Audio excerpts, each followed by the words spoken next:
Bonjour à tous et bienvenue sur le webinaire sur la sécurité dans l'IoT. J'espère que tout le monde nous voit bien. Normalement, on a mis cette fois-ci la webcam. Pour ceux qui n'étaient pas là au webinaire précédent, on va se présenter rapidement. Donc du coup, moi je suis Laurie Maillac, consultante Internet des objets chez Synox. Donc moi je suis Jérôme Fenwick, je suis le directeur technique et opérationnel chez Sinox également. Et Stéphane Gonzalez, je travaille pour la société Maten, société spécialisée dans le recrutement IT. Voilà, donc un petit peu le programme de ce webinaire. On va essayer de faire un petit tour sur les risques qui pèsent sur les réseaux IoT, où c'est qu'on en est, un petit peu des exemples d'attaques qu'il y a eu. Puis, on verra ensuite les solutions pour justement éviter ces attaques et arriver à avoir une sécurité tout au long de notre chaîne de remontée de données. On fera un petit bilan et ensuite Stéphane nous présentera un petit peu côté recrutement, comment ça se passe et quels débouchés il y a de ce côté-là. Alors, donc, on est parti sur les risques dans l'Internet des objets. Alors déjà, pour cadrer un petit peu le sujet, l'Internet des objets, on va se cadrer sur tout ce qui est réseau bas débit, des protocoles radio, etc. On va plutôt se concentrer sur ces réseaux-là. Pour relever le défi de la sécurité dans l'IoT, déjà, il faut comprendre comment comment est né en fait l'IoT, c'est-à-dire que l'IoT, au tout début, c'était des POC, donc des proof of concept. On n'a pas forcément mis en avant le côté sécurité, puisqu'on essayait surtout de tester la valeur ajoutée au niveau technique et la faisabilité de la remontée de la donnée. Donc du coup, c'est vrai que cette composante sécurité n'a pas forcément été prise en compte dès le début, dès la conception des objets en eux-mêmes et même du réseau global. Ce qu'il faut voir également, c'est que par rapport à des protocoles classiques, des protocoles IP, etc., les objets sont faits de manière à être le plus faible possible en termes d'économie d'énergie, en termes de gain d'énergie. C'est-à-dire que les batteries sont diminuées au maximum. Pour cela, les puissances de calcul sont également diminuées au maximum. Et du coup, on ne va pas pouvoir faire les mêmes algorithmes et les mêmes calculs qui nous permettent, du côté IP par exemple, de faire des cryptages ou bien des connexions ultra sécurisées de la même manière donc, que pour les réseaux IP. Donc du coup, ce qui en est venu, enfin, au final, ce que l'on retient, c'est que finalement, il y a quand même beaucoup d'objets qui ont été conçus et qui n'ont pas cette composante sécurité. On compte à peu près 80% des objets qui ne sont pas suffisamment sécurisés. Alors, c'est un chiffre global. Aujourd'hui, les POC sont à peu près validés en termes de faisabilité technique et c'est maintenant qu'on se rend compte que finalement, il aurait peut-être fallu aborder la question sous l'angle général donc, de la sécurité. Donc, du coup, les principaux risques qui émanent donc, de ces oublis, on va dire, de conception, ça va être ce qu'on appelle des cyberattaques. Donc, ce que peuvent faire les personnes, on va dire, malveillantes, c'est-à-dire récolter des données qui nous paraissent simples quand on remonte une donnée d'un compteur d'eau ou d'un compteur d'électricité. Il suffit qu'une personne ait accès à cette donnée-là en clair et à ce moment-là, elle sait si vous êtes chez vous ou non. Donc, cette donnée-là, elle paraît anodine, mais utilisée à des fins malveillantes, voilà, ça peut être source de malveillance. D'obtenir surtout de l'information personnelle Ouais, tout à fait. voilà, sur les habitudes de vie des personnes qui utilisent ces objets, pour pouvoir ensuite en tirer des informations à titre commercial, par exemple. Voilà, tout à fait. Donc du coup, c'est ce que tu disais, usurper l'identité d'un objet pour avoir avoir accès aux données personnelles, frauder éventuellement. Voilà, il y a tout un tas d'usages malveillants qui peuvent être détournés de l'IoT. On peut aussi penser à la prise en main à distance d'objets, de bâtiments, voire de véhicules. Voilà, on peut prendre en main l'ouverture de portes. Voilà, c'est tout Ouais. plein de cas d'usage qui peuvent mener au final En sachant que là, on est sur des niveaux de risque qui tout à commencent à être fait. critiques, hein. Effectivement, récolter les données de compteurs, voire les usurper, bon, ça peut paraître un peu simple, un peu anodin, et donner une image un peu sympathique des hackers. Mais voilà, quand on commence à se dire, on peut, à travers l'IoT, il n'y a pas uniquement de la remontée de la donnée, il y a des actionneurs. Et quand on peut prendre en main ces actionneurs à distance, mais prendre en main le contrôle d'un bâtiment, d'une usine, d'un véhicule, là, on commence à moins rigoler. Il y a vraiment Tout à fait. des risques de sécuritaires, hein, sur les personnes, sur l'environnement qui commencent à devenir importants. Ouais, tout à fait. D'ailleurs, c'est le dernier point à aborder sur cette slide, c'est l'utilisation d'une quantité énorme d'objets connectés voilà, comme une armée au final qui peuvent venir. Donc on a ici voilà l'exemple l'attaque par déni de service où là en fait ce nombre conséquent d'objets qui vient saturer complètement les serveurs et à ce moment-là ben, on peut avoir des pertes de service comme l'ont malheureusement vécu Twitter, Netflix, Amazon, PlayStation, enfin voilà tout un tas de grosses entreprises qui gèrent quand même de grosses quantités de données, ben là, voilà, au final, ils se sont retrouvés sans qualité de service dû à cette demande venant des objets connectés.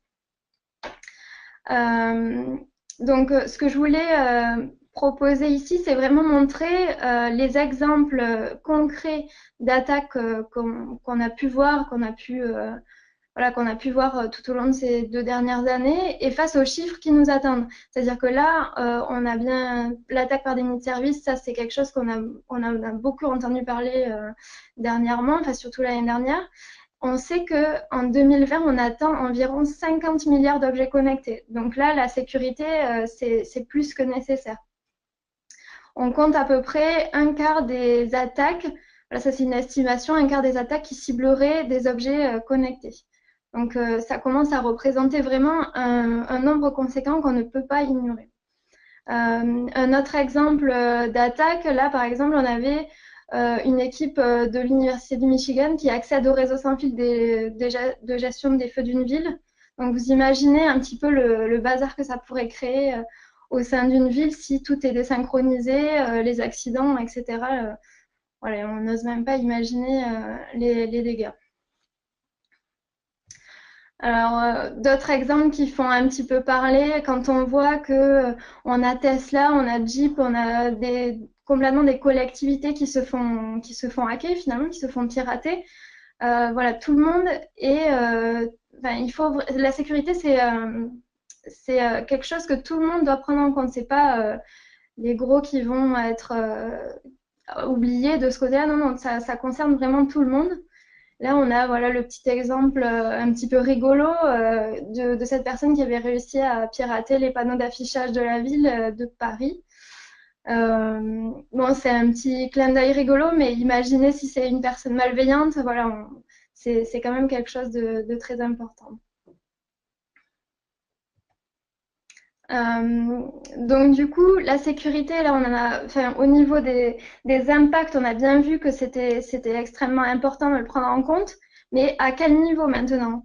C'est-à-dire que on a bien vu que c'était différent, la prise en compte était différente des réseaux classiques, mais là, on voit bien que ça peut intervenir à la fois sur les objets, à la fois sur les passerelles intermédiaires, euh, après les interfaces qu'il peut y avoir avec Internet. Puis enfin, les interfaces qu'il y a avec les terminaux. Donc, la sécurité de bout en bout, c'est vraiment quelque chose il ne faut pas l'oublier tout au long de la chaîne de remontée de valeur. Voilà, donc maintenant, on va voir avec Jérôme un petit peu les solutions de sécurité qu'on peut envisager dans l'IoT. Voilà. Merci. Donc, bon, ouais, effectivement, on va essayer de se focaliser sur les risques spécifiques à l'IoT. On a vu que, effectivement, il faut arriver à sécuriser de bout en bout toute la chaîne de valeur. Donc, ceux qui étaient là au premier webinar reconnaissent ce slide où on avait cartographié un petit peu la chaîne de valeur de l'IoT, vraiment du capteur de mesure physique jusqu'aux interfaces de restitution.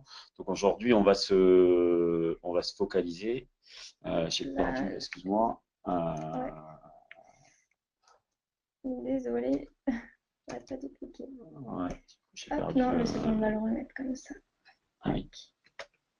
Voilà. Voilà. On va se focaliser sur le carré rouge, hein, qui sont vraiment les risques, les risques de sécurité spécifiques à l'IoT. Après une fois que la donnée je veux dire, est arrivée sur les plateformes cloud et doit être restituée dans les applications, il y a des enjeux forts de sécurité, mais qui sont assez traditionnels et classiques des systèmes d'information. Des systèmes d'information traditionnels. Donc, effectivement, on a des risques aujourd'hui spécifiques sur le fait d'avoir des objets dans la nature. En zoomant, on voit que la première chose, c'est d'arriver à sécuriser la mesure physique, c'est-à-dire qu'on a un objet qui a de l'intelligence et qui est constitué d'un ou plusieurs sensors qui vont être capables de mesurer de la valeur ou d'avoir une action sur une mesure physique. Donc, il faut réussir à sécuriser cette mesure physique parce qu'elle peut aussi facilement être perturbée, détournée, falsifiée. On prend l'exemple tout simple d'un capteur de température, venir chauffer un sensor ou le détruire ou amener des sources magnétiques qui peuvent perturber ces sensors. Donc, le but, c'est effectivement d'avoir quelque chose de robuste et d'éloigner le plus possible ces sensors. Alors, tout dépend dans quel domaine on est. Si on est dans le domaine du grand public ou dans un domaine industriel, voilà, il y a des personnes plus ou moins malveillantes qui peuvent avoir accès aux sensors. Donc, il faut toujours avoir à l'idée que ces sensors vont être déployés dans la nature et qu'il faut réussir à éloigner le plus possible ces sensors de sources de perturbation malveillantes ou erratiques. Donc voilà, et ensuite il y a l'objet en lui-même qui va récupérer ces mesures physiques pour les traiter.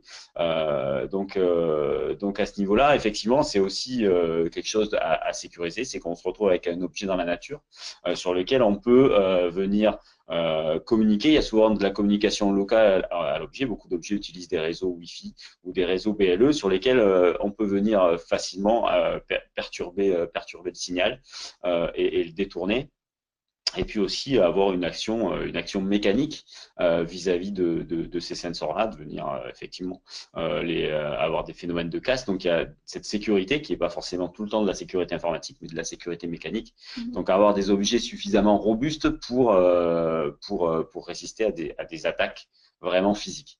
On pense toujours à des attaques informatiques, mais il y a des attaques physiques sur des objets, et il faut que dans la conception, ces objets-là soient sécurisés. Donc après, il y a effectivement tout ce qui est communication de la donnée au niveau du réseau. Voilà, donc il y a beaucoup de données. On l'a vu Laurie en a parlé dans les premiers slides. Hein, l'IoT a démarré beaucoup en mode startup, donc avec des POC, avec des petits bidules qu'on a fabriqués dans des garages avec des cartes électroniques, et on s'est assez peu soucié. Les personnes sont assez peu souciées de la sécurité parce qu'ils n'avaient pas cette vision de se dire va y avoir forcément des milliards d'objets connectés dans le monde. On va essayer de faire quelque chose et on va essayer de le vendre. Mais cet enjeu de la sécurité arrive dans un deuxième temps. Donc beaucoup de données ont été remontées sur des protocoles relativement ouverts, peu sécurisés, sur des réseaux publics, voilà, sur transit par Internet, et donc ce sont des données qui sont falsifiables, qui sont décryptables assez facilement parce que ces objets n'ont pas de puissance de calcul pour embarquer de la technologie assez évoluée de cryptage. On est souvent sur des capacités de cryptage qui sont assez faibles, donc je sais pas si ça parle à beaucoup de monde, on a de la ES 128 dans le grand maximum des cas, donc un cryptage voilà, qui ne nécessite pas beaucoup de force brute pour pouvoir être décrypté. Donc voilà, donc beaucoup de non-sécurité dans le transport de la donnée, du fait de la jeunesse de l'IoT qui a utilisé beaucoup les réseaux publics pour communiquer. Et bien sûr aussi tout ce qui est pilotage des objets à travers des plateformes cloud. Donc aujourd'hui, on se retrouve avec des plateformes de device management, finalement qui ont accès à toute la donnée et qui ont accès à tout le paramétrage de sécurité des objets, donc toutes les clés, etc., sont stockées sur des plateformes.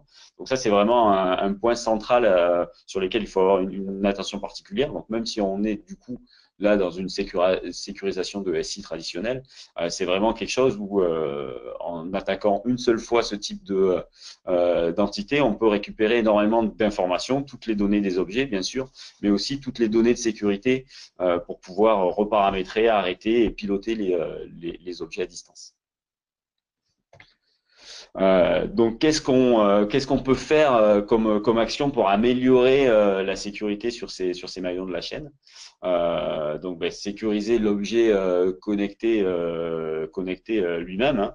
Donc, effectivement, amener l'utilisation de protocoles sécurisés quand l'objet le permet, crypter la donnée, protéger les accès, garantir l'intégrité et l'authenticité de ces informations-là. Donc, c'est un lien très fort en fait qu'il faut mettre en place entre l'identification de l'objet et l'identification sur le réseau. Voilà, en sécurisant ce premier flux de communication et cette première identité pour que effectivement on ne puisse pas récupérer les données de l'objet facilement localement ou en espionnant des réseaux et surtout et également usurper l'identité d'un objet. Donc ça, c'est quelque chose d'assez compliqué. Tous les device makers sont en train de travailler sur ces améliorations-là, mais c'est un monde qui est très contraint. Parce qu'on dans l'IoT, l'autonomie énergétique est un point majeur de vigilance. Donc il y a effectivement un équilibre à trouver entre la capacité de l'objet et à sécuriser la donnée et la capacité de l'objet à utiliser le minimum d'énergie pour fonctionner. Donc c'est vrai que le maillon suivant, c'est le réseau sur lequel transitent ces données-là. Donc on peut effectivement éviter, tant que faire se peut, d'utiliser des réseaux publics. Donc pour ça, il y a des solutions qui permettent facilement de sortir de la gestion d'Internet pour transmettre de la donnée et utiliser des réseaux sécurisés ou en tout cas difficiles d'accès sans avoir à faire une attaque globale de piratage de réseau et pas seulement de l'écoute et du détournement de flux Internet. Il y a aussi tout ce qui est des mécanismes d'authentification du matériel, donc ça c'est assez important et aussi assez facile à mettre en œuvre, c'est-à-dire qu'il y a utiliser la signature du matériel sur le réseau pour verrouiller son accès et éviter en particulier l'usurpation d'identité. Donc, de se dire, on prend l'exemple d'un objet qui fonctionne avec une carte SIM, cette carte SIM l'usage de cette carte SIM, par exemple, soit verrouillé sur le type de modem utilisé par l'objet, ça peut éviter d'avoir quelqu'un qui récupère la carte SIM ou qui va essayer de falsifier le flux. Parce que là, il faut avoir un accès direct au matériel et au type de matériel pour pouvoir usurper l'identité et détourner la sécurité de ce type de protocole. Donc voilà, dans la sécurité par l'infrastructure, donc je disais éviter d'utiliser des réseaux publics, donc utiliser des infrastructures privées. Donc dans le monde du cellulaire, là j'ai mis l'exemple sur le schéma de ce qu'on appelle un APN privé cellulaire. Donc c'est vraiment quelque chose qui va permettre de sécuriser la transaction de le transport de la donnée sans passer directement par Internet.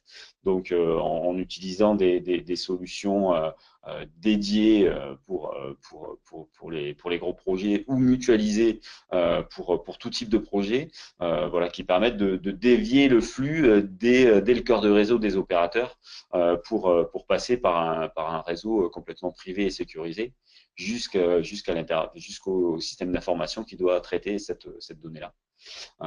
Donc voilà, et dans l'infrastructure. Et donc ça, c'est faisable sur de la technologie cellulaire, mais sur tout type de réseau radio, hein, parce que cellulaire, c'est un réseau radio. Donc effectivement, pour tous les types de réseaux radio,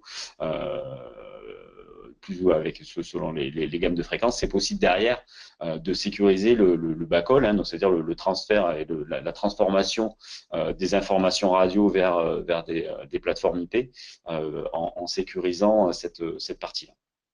Donc, bien sûr, à minima, utiliser des protocoles cryptés et sécurisés avec le plus fort cryptage possible et encapsulable par votre objet. Il y a des solutions innovantes aussi qui commencent à émerger sur la sécurité par l'infrastructure. Donc, on commence à mettre en place des réseaux qui utilisent la blockchain.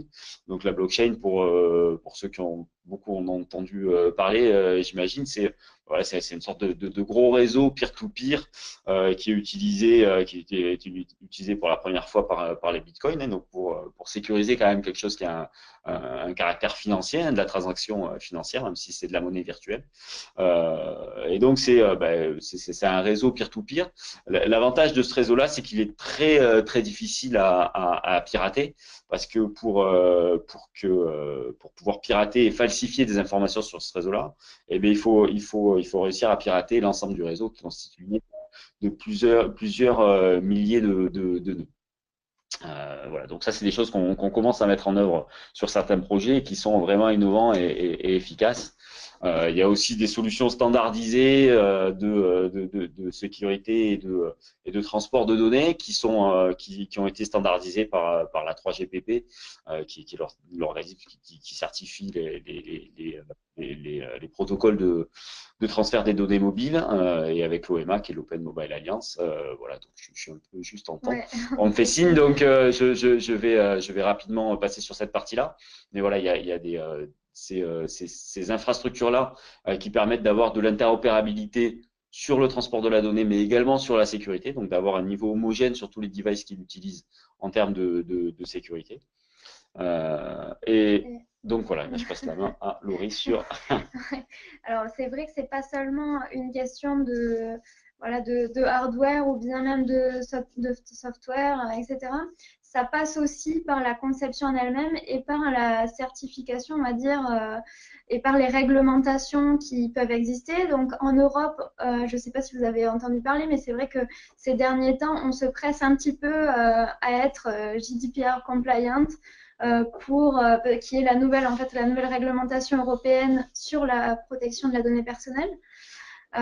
Donc déjà, commencer à se conformer à cette réglementation est déjà un moyen de se sécuriser et de sécuriser les données personnelles. Très rapidement, l'objectif de ce règlement, c'est vraiment de réduire le risque qui pèse sur les données personnelles à un niveau acceptable. Ce qui veut dire que, pour une fois, c'est une réglementation qui prend en compte le contexte dans lequel la donnée personnelle est appliquée.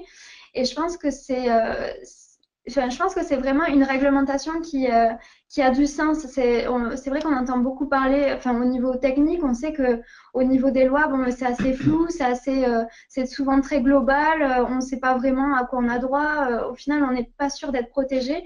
Là, avec cette nouvelle réglementation, j'ai l'impression qu'on a vraiment ce sentiment-là d'une bonne protection. Et si jamais on suit effectivement pas à pas donc la mise en œuvre en faisant bien la cartographie des traitements, les études d'impact, etc., ça peut mener à vraiment une valeur ajoutée. Et je pense sincèrement que c'est accessible même aux petites entreprises comme les nôtres. Voilà, donc rapidement. C'est accessible, surtout une obligation. Ouais, c'est vrai. Donc on n'a pas trop le choix que d'y passer. Donc rapidement, ce qu'il faut retenir, alors juste avant de laisser la parole à Jérôme, je pense qu'on a bien vu ici que c'était déjà d'abord une question de bon sens, c'est-à-dire que garder des mots de passe admin, on est d'accord que c'est plus d'actualité, maintenant on n'a plus le droit de faire ça. Et puis voilà, c'est vraiment ça du bon sens.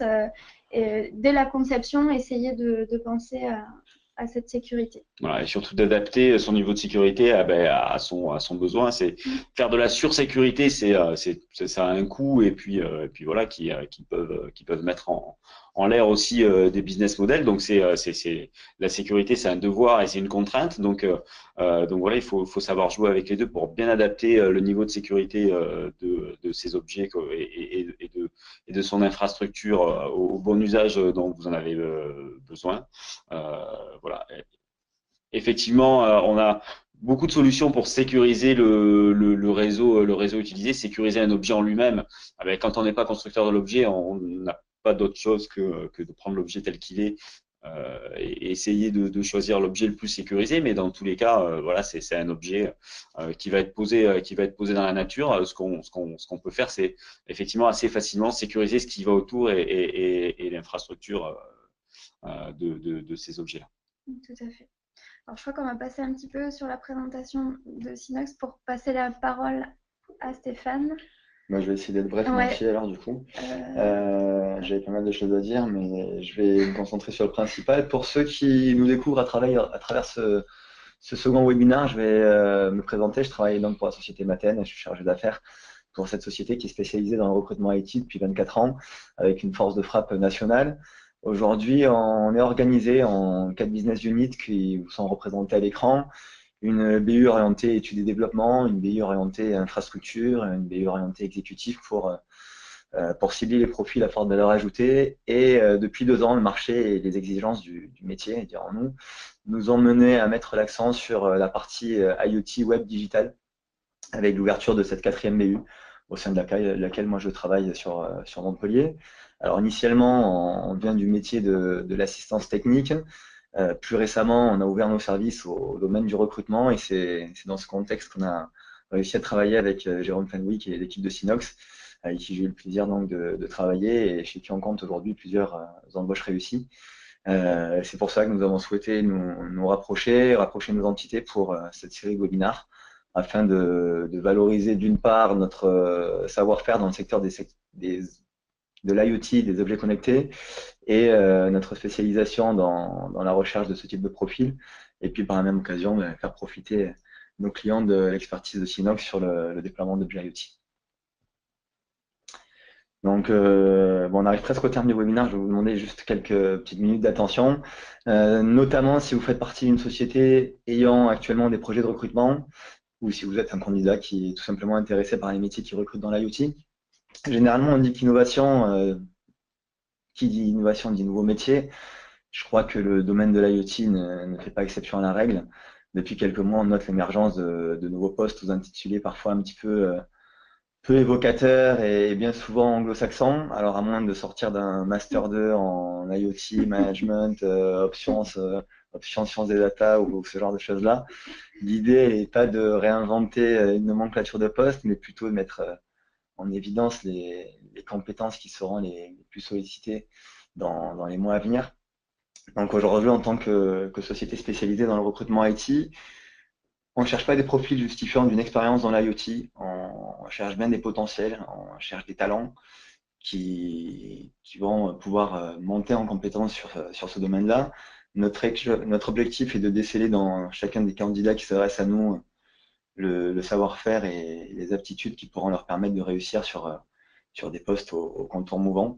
Alors, quels sont les métiers de l'IoT? Nous avons répertorié quelques postes qui sont ceux pour lesquels nous avons été le plus souvent sollicités et nous les avons regroupés par famille de métiers. Donc, vous les voyez à l'écran, le big data, l'infrastructure, et ce qu'on a appelé, nous, une offre produit, l'IT. Et dans chacune de ces familles métiers, on va vous faire ressortir un des métiers qui nous a semblé être le plus pertinent. Aujourd'hui, c'était le sujet du jour. L'ingénieur sécurité est un poste clé dans la gestion d'une infrastructure dédiée à l'IoT. Donc, je vais vous en parler assez brièvement. Comme je vous le disais, l'IoT n'exige pas de nouvelles compétences, puisque les technologies utilisées ne sont pas nouvelles. Il s'agit d'une agrégation de technologies existantes concernant l'univers des systèmes embarqués, le développement web ou mobile, et la communication sans fil. Donc, dans le big data, si tu peux revenir juste sur je t'en prie, sur la diapo précédente. Alors, je commence par cette famille, mais c'est sûrement les postes qui ont émergé le plus rapidement. Dans le big data, on commence à voir pas mal d'annonces de recrutement pour des data scientists, ces fameux scientifiques de la donnée. En revanche, c'est plus rare de voir associer cette fonction au monde de l'IoT. En gros, le big data n'a pas de pertinence dans les projets IoT si le flux de données issus des objets connectés ne peut être transmis en temps réel, analysé et exploité. Donc, seules les technologies afférentes au big data type Hadoop permettent d'intégrer, d'agréger et de comprimer ces données en temps réel. Et de toute façon, quoi qu'il en soit, les formations pour les métiers du big data étant encore, je pense, trop peu développées, on peut imaginer des passerelles naturelles pour, par exemple, les DBA, pour les consultants décisionnels. L'expertise de base de données et en data warehousing étant de faire de lance des métiers du big data. J'en viens côté sécurité, c'est le domaine où le passage vers l'IoT est peut-être le moins évident. Si des fonctions d'ingénieur sécurité offrent aujourd'hui un socle de départ cohérent, la multitude de terminaux et de protocoles inhabituels offerts par les objets connectés demandent des opérations très différentes, notamment dans le verrouillage de firewall, par exemple, ou ce genre de choses-là. On pense qu'un ingénieur réseau se devra disposer d'un esprit de programmation, il devra se tourner vers la science des données, maîtriser les réseaux informatiques et télécoms de bout en bout, que ce soit les terminaux, les réseaux mobiles, Internet, les data centers, etc. Et puis pour les profils qui sont peut-être orientés gestion des identités et des accès, on pense également qu'ils sont tous disposés à participer à la sécurisation des projets IoT et à la confidentialisation des données. Concernant l'offre produit, donc nous avons regroupé sous l'appellation offre produit l'ensemble des postes ayant pour objectif la conception des objets eux-mêmes, donc de l'offre commerciale à la réalisation physique. Dans ces nombreux postes, on a fait ressortir le poste de Chief IoT Officer. La liste serait beaucoup trop longue, mais on pense que c'est un poste qui aujourd'hui est réellement amené à se développer. Il y avait beaucoup de postes allant du marketing jusqu'aux ingénieurs en électrotechnique, voire mécanique. Mais voilà, aujourd'hui, c'est ce chef de Chief Officer qu'on voulait vous présenter parce que c'est celui qui nous est le plus demandé aujourd'hui. C'est un poste, c'est un chef de projet qui travaille à cheval entre le monde des affaires et celui de la technologie. Il est chargé de faire analyser les données collectées, de les synthétiser, de les transformer en valeur d'affaires pour l'entreprise qui l'emploie. Les profils, je pense, qui seront le plus à l'aise avec le monde des réseaux informatiques, du big data, de la sécurité et des télécommunications auront forcément plus de chances de réussir sur ce type de poste. Et je pense que les qualités relationnelles, managériales d'un chef de projet ou d'un chef de produit, comme sa force de proposition et de persuasion, seront bien entendu aussi des atouts majeurs pour un futur Chief IoT Officer. Et j'en viens au domaine de l'IT. Je crois que c'est la famille de métiers qui représente le mieux mon introduction. Alors, on n'est pas ingénieur, développeur IoT comme ça, sauf si on sort de chez Synox, mais je crois qu'on ne sort pas de chez Synox. C'est peu. Par contre, on peut le devenir. En tout cas, c'est un domaine qui peut s'ouvrir à bon nombre d'ingénieurs en développement. Alors, encore une fois, la liste serait beaucoup trop longue. Je vais plutôt vous parler du poste d'ingénieur IoT qui me semble être le plus pertinent. Et je vous ai sélectionné quelques exemples pour, par exemple, une personne qui viendrait du monde Java, dans le cas d'un projet IoT hébergé sur une plateforme IBM Watson, utiliser un plugin Maven et JDK7 permet par exemple de développer une application ou passerelle permettant de publier des événements, des commandes et des informations historiques d'un objet connecté. Pour vous donner un autre exemple, si vous avez des compétences en Android, toujours dans le cas d'un projet IoT hébergé sur Watson, utilisez Tasker pour l'automatisation des tâches et un plugin MQTT permet de connecter un appareil Android et de transformer un objet connecté qui réagirait avec des capteurs GPS. Et pour vous donner un dernier exemple, si vous venez du monde JavaScript, Je crois que vous en avez parlé en plus tout à l'heure en début de webinaire. La connaissance de Node.js pourrait permettre à un développeur JavaScript de prendre la main sur des Node-bots. Et voilà, ce sont des robots basés sur Arduino qui sont contrôlés par Node.js.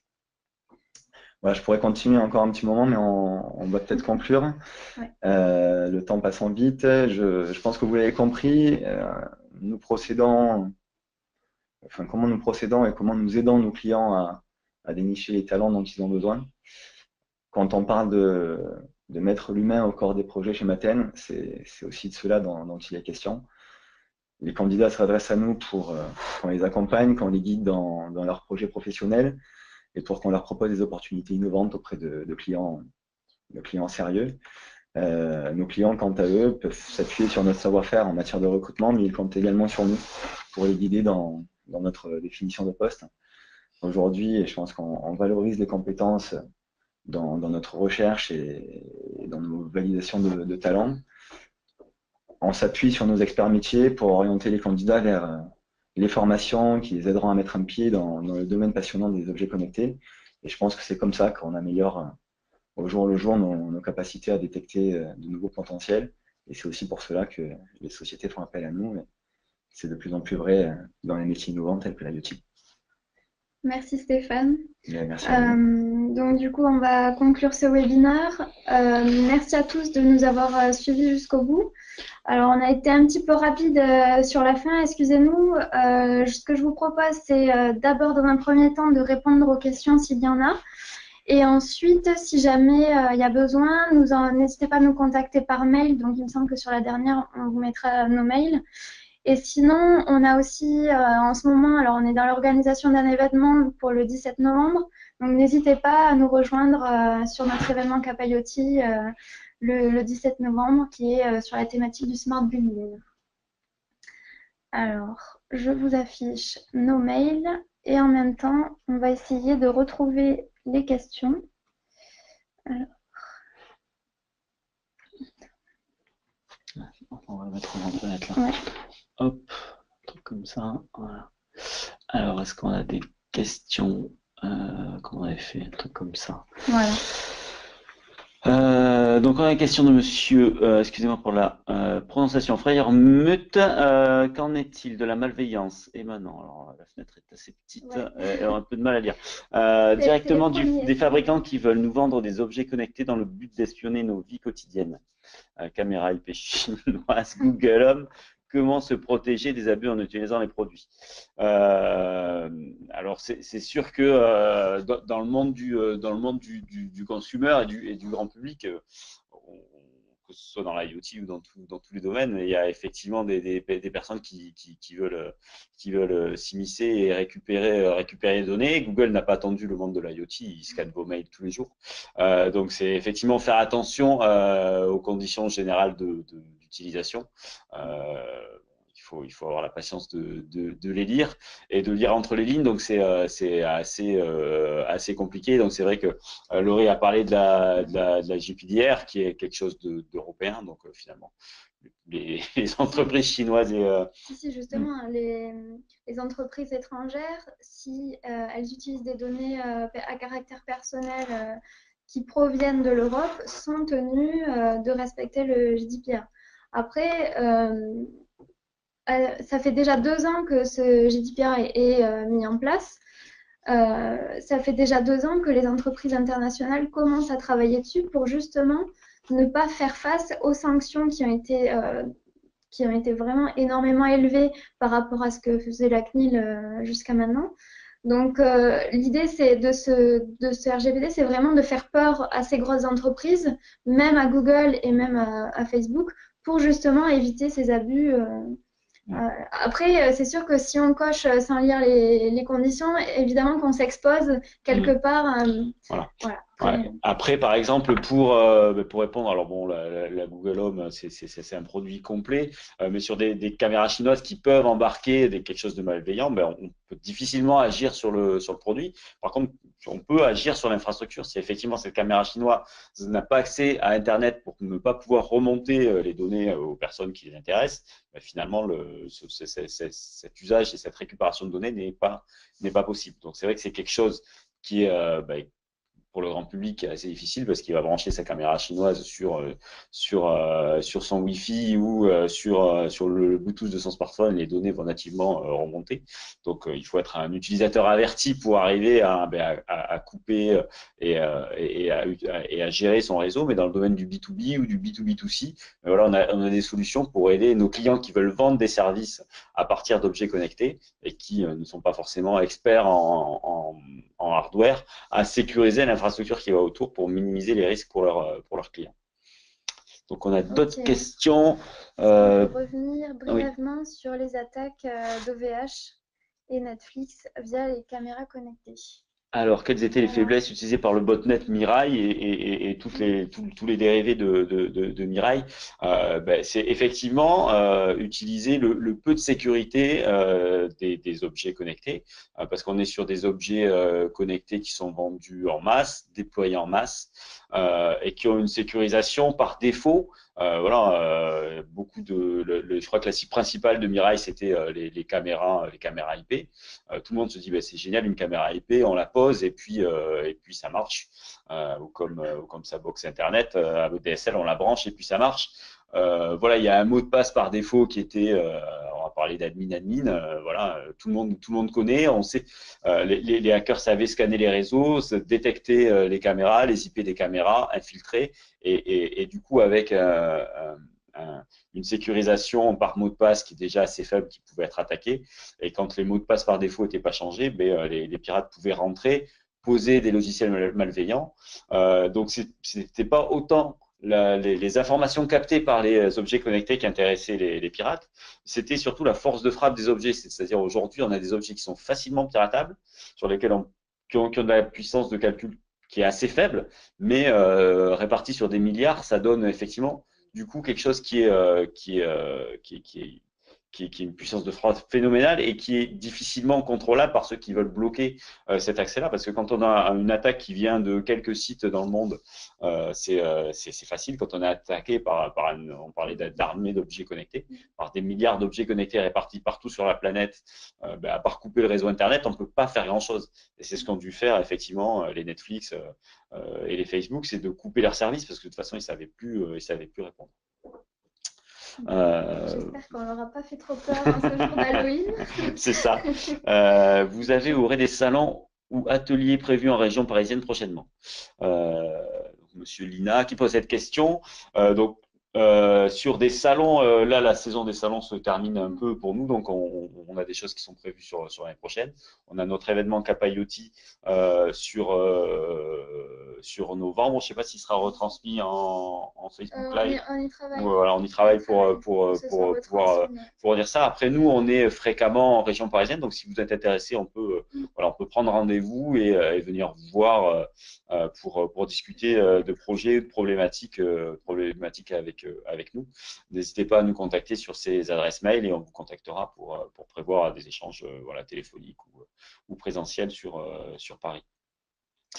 Eh bien voilà. Je crois qu'on a répondu à toutes les questions. Donc merci à tous de votre écoute. On a suivi ça en direct grâce à notre petit outil. On a vu que l'attention était tenue. On a essayé de répondre à toutes les questions. Je vois qu'il y a d'autres questions qui arrivent. On y répondra en off. On a les coordonnées des personnes qui les posent. Et n'hésitez pas à nous contacter directement sur vos projets d'IoT ou sur vos projets de recrutement avec notre partenaire Maten qui nous aide beaucoup parce que c'est effectivement un secteur en pleine croissance et avec pas forcément des technologies très nouvelles, mais c'est surtout une approche et un angle de vue qui diffère et sur lesquels il faut avoir un petit peu de recul et des nouvelles méthodes de travail. Donc voilà, merci à tous et à très bientôt pour les prochains webinaires. À bientôt. À bientôt. Du coup, j'en profite pour dire que justement, le prochain webinaire sera sur en particulier le LoRa et voilà, on détaillera un petit peu plus cette technologie-là. Merci beaucoup à tous et à bientôt. Au revoir. Au revoir.